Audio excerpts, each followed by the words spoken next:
हिंगोलीतील घटनेनंतर विरोधक आता आक्रमक झालेत। या राज्याला आरोग्य खातं नाही, अगोदरचे आरोग्य मंत्री भ्रष्टाचारी होते असा आरोप खासदार संजय राऊतांनी केलाय। तर सरकार येऊन 1 महिना उलटलेला आहे तरी सुद्धा सरकार स्थापन होत नाही। या राज्यामध्ये आरोग्य विभाग अस्तित्वात आहे का असा सवाल विजय वडेट्टीवार यांनी केलाय।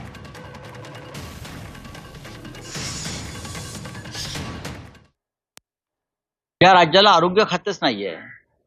आधी जे आरोग्य मंत्री होते ते भ्रष्टाचाराने कसे बरबटलेले होते, औषध खरेदी विक्रीमध्ये कसं लाखो कोटीचे कमिशन खात होते हे समोर आलेलं आहे। ज्या राज्याला 1 महिना आरोग्य विभाग नाही, आरोग्य खातं नाही, जे होते ते भ्रष्टाचारीच होते, त्या राज्यामध्ये दुसरं काय दुर्दैव घडू शकतं? ओल्या बाळंतींना जर खाली झोपायची पाळी आली, शस्त्रक्रिया करणाऱ्यांची खाली झोपायची पाळी आली, तर हे आरोग्य विभाग काही अस्तित्वात आहे का महाराष्ट्रामध्ये? आणि सरकार येऊन इतके दिवस झाले, आज महिना लोटलाय, सरकार आला कशासाठी?